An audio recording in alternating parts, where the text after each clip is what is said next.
Hi, welcome to the Linux channel. See, one of the things which often when I have sessions with my students is they just try to understand any Linux distribution. It's just not the files or the file system and that regular stuff. So they just want to know that what distinguishes distribution to another distribution. What is the difference between a server versus a regular desktop Linux? Like we have Ubuntu server and Ubuntu desktop. At the same time, all this embedded Linux distribution. See, this is one place. Especially, I can't say beginners. I can say somebody who is into embedded development and guys who do this build of the whole distribution, not the kernel. Kernel compile alone. I mean to say the whole distribution and stuff. So you have various you know build automation or framework like a Yocto and uh, when I was in Monta Vista, we had also this build route and stuff like that. Although I'm not a big fan of that stuff, but of course I have done my own Linux distribution as a part of my toffee and a couple of releases actually. So one thing you have to be very sure is what constitutes this distribution. If you see, it is quite simple. I mean, if you see any distribution, you have the kernel and you have this drivers, everything. Since Linux is monolithic, it's already a part of kernel. You can't have any user space device driver components and stuff. Apart from that, you have the user space libraries, and on top of the user space libraries you get all those applications and stuff. And of course, as a part of all these applications, you need all the config files in etc and stuff in where folder, user local share, or somewhere you will find your files installed. Sometimes you can also install them in the bin folder. Sometimes it will be there in user share local folder, but you will have this shortcuts in the bin or sbin and stuff like that, user sbin or user or slash sbin or slash bin and stuff like that. So this is what constitutes any Linux distribution and various files and components. So what constitutes an embedded OS versus a regular Linux? See, we take a reference like what I have here uh, is a OpenWRT distribution. This is my test VM, you can see there, and this VM, if you see, this is an embedded it's a classic example of an embedded Linux distribution because it is meant to run in routers and stuff like that. So if you see the runtime footprint of this whole VM, I mean the whole distribution which is installed, I have of course installed a few components of mine, and we can just ignore say 1 to 2 MB out of the total size of this stuff. So let me do an SSH, and if you go inside, if you type df-h, you can see there the whole thing is around 146 MB, and still that has 100 MB available, and the total size is around 252 MB and stuff like that. So this is like a 256 MB partition. I can't say drive because it's a part of the VM. If it is some router or something, then it is done in a different way. Anyway, you can see that the total size is around 256 MB. Out of that, around 146 MB is used, and so minus some couple of MBs, which is my stuff. If you have stock OpenWRT, it is around x86 version of OpenWRT. It's around that's the range, around 120 MB to 130 MB, something like that of this version. This is quite older. This is 19x or something like that. Okay, right now the version is 21 or something. As you see here, it is quite older than the current OpenWRT version. So you can see there, this is the total disk footprint, And you may wonder, if you see the Ubuntu server and Ubuntu desktop, the kernel itself is quite large, and you take a very basic Ubuntu server, let's ignore the desktop with all the UI components. You take even Ubuntu server, install in a fresh drive, it is going to take a footprint of around 4 MB to 5 MB or so. Actually, I'm not fully sure, although I have done quite recently, but it's around 4 or 5 MB, something like that, or maybe at least nearby 4 MB. Since after I install, usually I have a automated script. I just run it and forget it. It will install various other dependencies and stuff. Usually I install my lamp stack and various other stuff. So I don't much count anymore. I reserve at least something like 10 to 20 MB for base OS, and anything else for extra storage actually. So this is my way of deploying servers for my office. So this is what it is. So anyway, I'm saying I also had earlier a bad experience when I want a VM for kernel build, and I was an idiot where I have created a disk total drive storage capacity of around 20 GB or so. I mean, or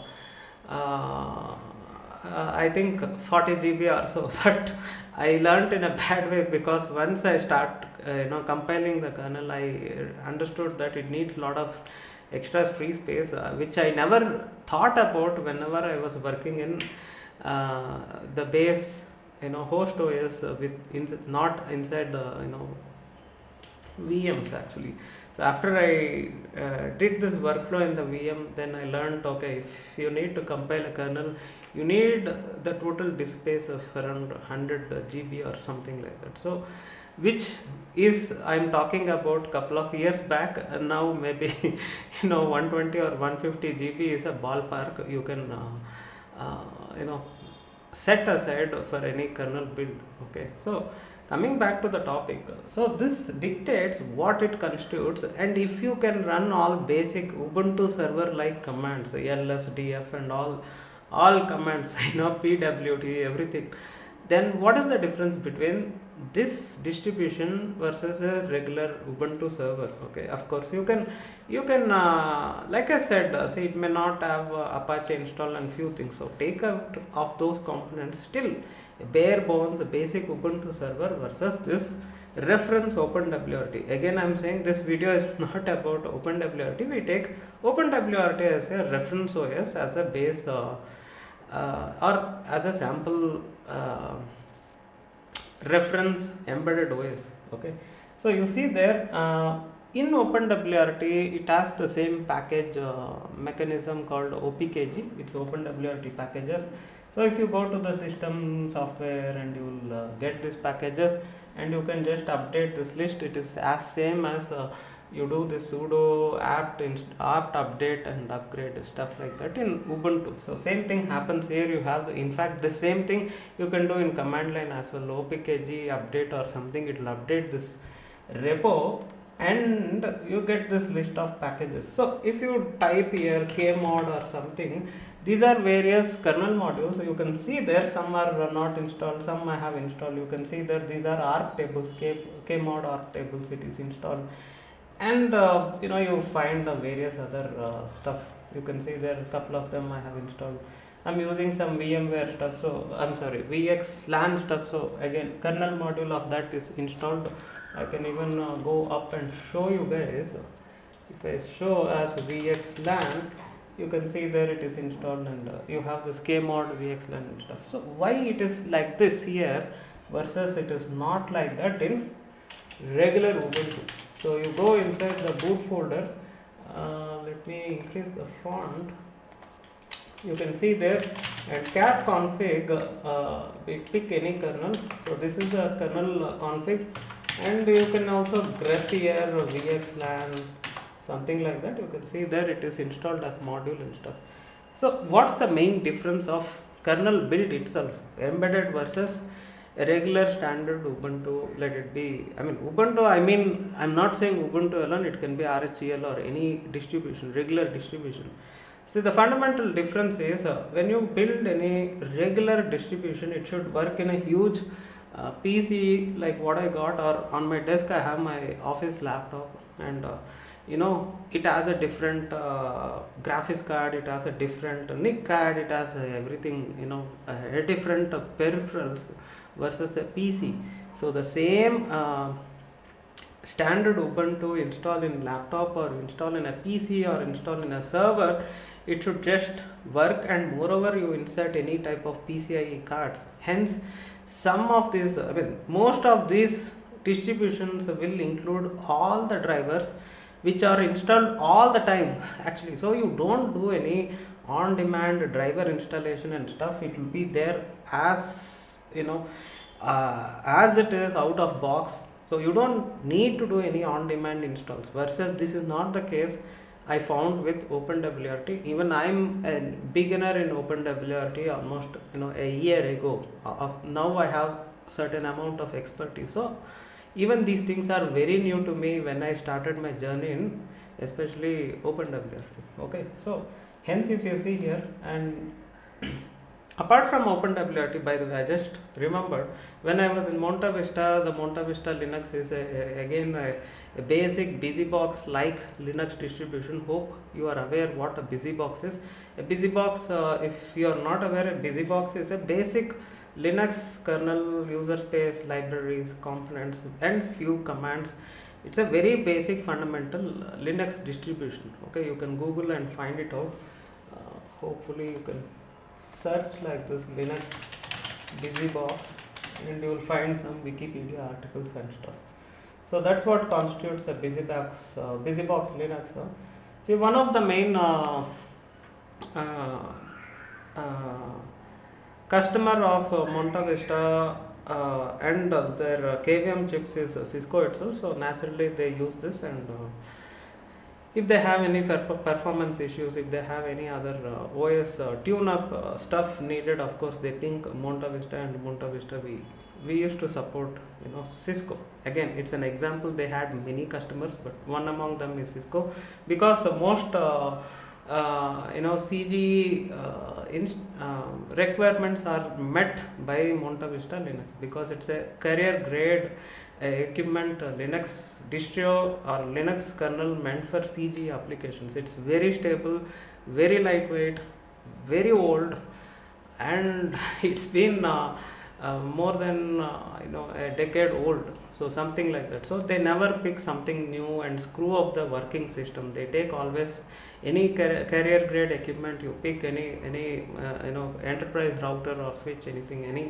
any stuff like that. Usually you will have a Linux distribution which is completely different than what you find in our home routers and stuff. So in a home router it is not an issue. If it hangs, you can go and restart, but it is not a case with enterprise gear. Hence they expect is reliability rather than new features and stuff like that. So it is a very mature Linux distribution. They also call it as hard hat Linux and stuff. So again, there if you see the BusyBox is this is what I meant, BusyBox.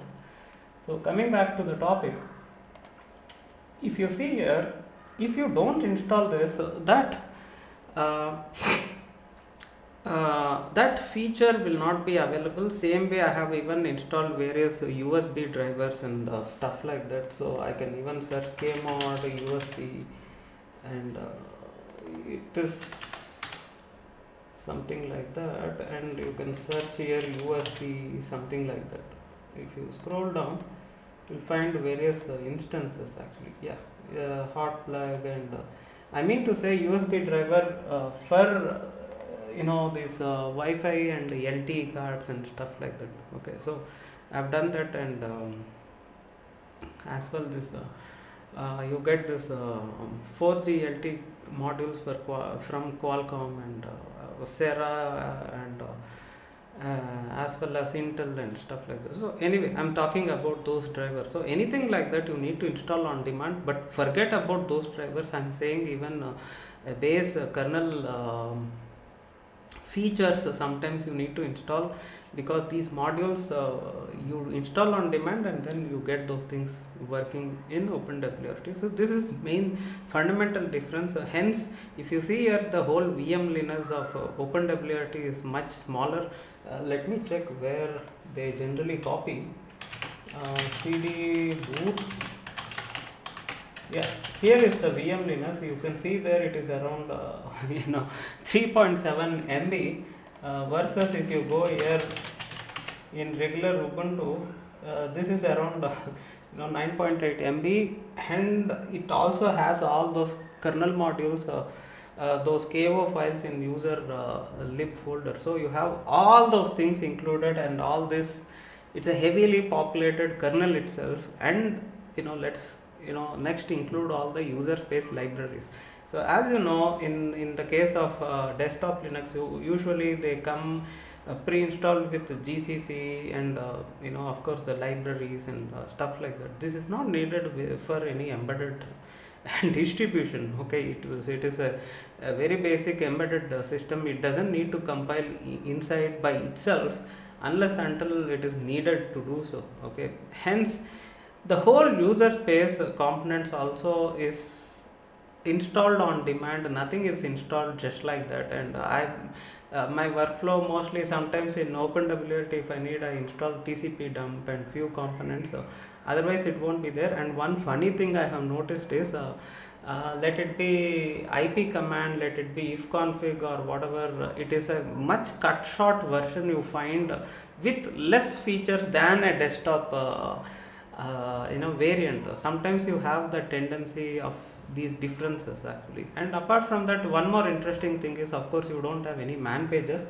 You can see here, you can do man ifconfig here, it works fine in a regular desktop Linux, versus you do here ifconfig, it works, but if you do man ifconfig, it doesn't work. Of course, there are no man pages. Again, this is going to reduce the disk footprint and also the entire build duration of entire distribution. See, here we are not again talking about kernel build alone, it's also about the whole distribution. So this mainly differentiates an embedded Linux versus a regular desktop or server distribution like RHEL or Ubuntu. So this is the thing. So hence I'm saying, if you are into learning about the distribution, take some time and try to differentiate what it has, what it is missing. And one more tip I can give you is, just take even a basic desktop distributions itself. Take RHEL and Ubuntu. You can compare how the kernel is tuned up in different distributions and see the kernel modules. Okay, you can see there in the config file, see vim config 23, like I mentioned in various other videos in the past. You can see there, and any specific feature, if you are in doubt, you can check how it is in Ubuntu, how it is in RHEL and various other distributions. You can take as well Debian and stuff like that and compare that how it has been compiled and tuned up. So this sort of gives that overall experience. What I find an issue with many beginners or many guys who learn is they just take some masala topic. I mean, they just take some spicy topic which is quite prevalent in the industry in an attempt to secure a job, find a job, and they just see that, okay, these things I need to learn, and okay, let me just learn some Yato, let me learn something like that. And this is very, very common thing I find always, and I do get sometimes queries in LinkedIn or email or YouTube comments and stuff like that. I still suggest leave about all these things. Fundamentally, you try to understand what each one constitutes and try to get a big picture of what constitutes a distribution. And in a way, if you see, everything is Linux. Okay, it's just what you put inside, what you pre-configure and make a distribution is different, but in a way everything is Linux distribution, let it be OpenWRT or things like these. Okay, so thing is, take your time and try to identify the differences in kernel components, what is included, what is not included, how it is tuned, how each distribution is tuned. So this you tend to get a gradual picture. And then next, user space components, what is included out of box, what is not included, and what extent they have provided those features. Take your time and check any features in even fundamental commands. You will find some subtle differences. See, I can give a very simple example. See, let's just go out. If you do if config yellow, and we see that, and if you do here if config yellow, and you can see the way it represents is somewhat different. See, you have this inet 6 loop, txlan loop, here txq length and stuff like that. Here it is somewhat different.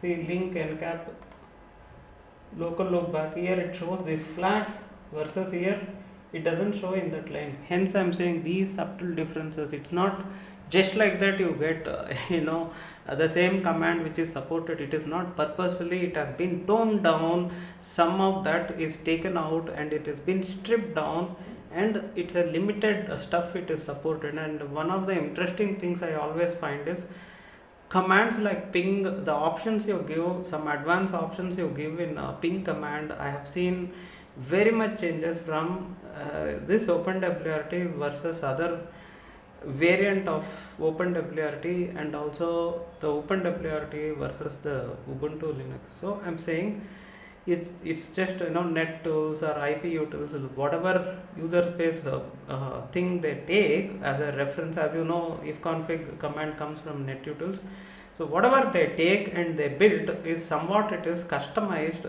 and it is cut short for embedded like application. This happens in user space components as well, and of course it happens very much in kernel space modules as well. So there is lot of things which are stripped down. The bottom line is this: when it comes to kernel space, lot of things are on demand, they don't get installed out of box. So any drivers you can forget about it. You will have a very bare minimum drivers which are pre-installed, but rest you need to install on demand. I'm not talking about drivers also, I'm generally talking about the various kernel modules. Okay, let them not be drivers, but they are various kernel modules. Actually, even they are some are pre-installed, but most of them are on demand stuff. So hence you find that, and you can find the differences between, see, as I am into networking, my area of expertise is networking, so I can say about what changes I can find with respect to network stack and network components. But if you are an expert in something else, let it be file system or something, you can explore. So find the differences, what this has versus what that has. You find always Ubuntu out of box, you get all these things which is pre-compiled and it is pre-installed in your laptop, PC or server install, versus it is not the case with embedded distribution. So find the differences. Next, user space, like I said, find the differences and see that how far it's been cut short. It's just not lack of availability of man pages, it is also lack of availability of certain command line options, and you find that subtle differences. So try to figure out, as you gain experience, you come to know that okay, this is done in this way, this is done in this way. Psychologically you will get a bigger picture. Hence it takes time, it's not something you learn in 1 month and then you get some expertise and you end up capable of applying a job with these skills. It's not like that, it takes some time. As you do you gain that knowledge and experience, and you will always remember that okay, this is done in this way, and you can't fully explain, but exactly what it has been done for that distribution. So one among the samples I am showing is OpenWRT. You can pick any other embedded Linux distribution and you can check as well. Like I said, I seen these things in Monta Vista BusyBox variants. So I understood, okay, this is looking completely different, and mostly they don't have this Vim and few things supported as well. Sometimes even they may not have package support and stuff. So anyway, it takes time to understand that how the distribution is put together, and the distribution is lacking any repositories with those packages. Then we need to self compile, and then we need to make it available. So that's what, since in this case OpenWRT is quite popular, luckily I'll find most modules whatever I'm looking for over here. So hopefully you can see TCP dump is there, it's there. I don't need to install, and I mean, I have installed, I don't need to compile. I mean, okay, so it is there. I have done an install of this. In fact, you can see there, if I go up and see or search, TCP dump, you will find it is pre-installed.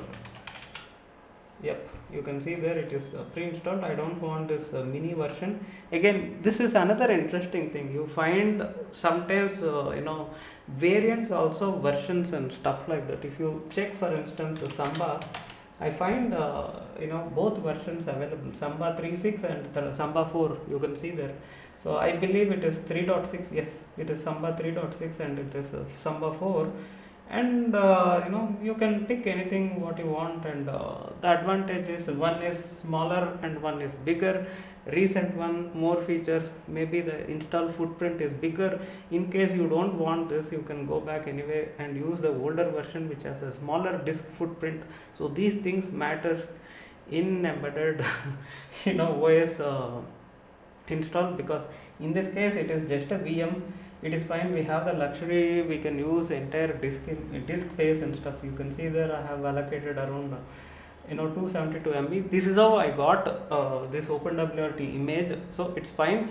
But if you take any small router board or stuff like that, it may hardly have 128 MB of MB of RAM, and maybe some 256 MB of storage and stuff like that. Hence, these things play a vital part.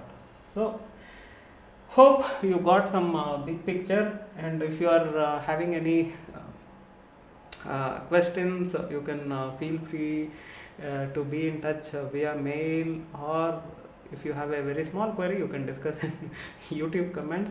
Thanks a lot for joining me. Stay tuned. Have a nice day. Bye bye.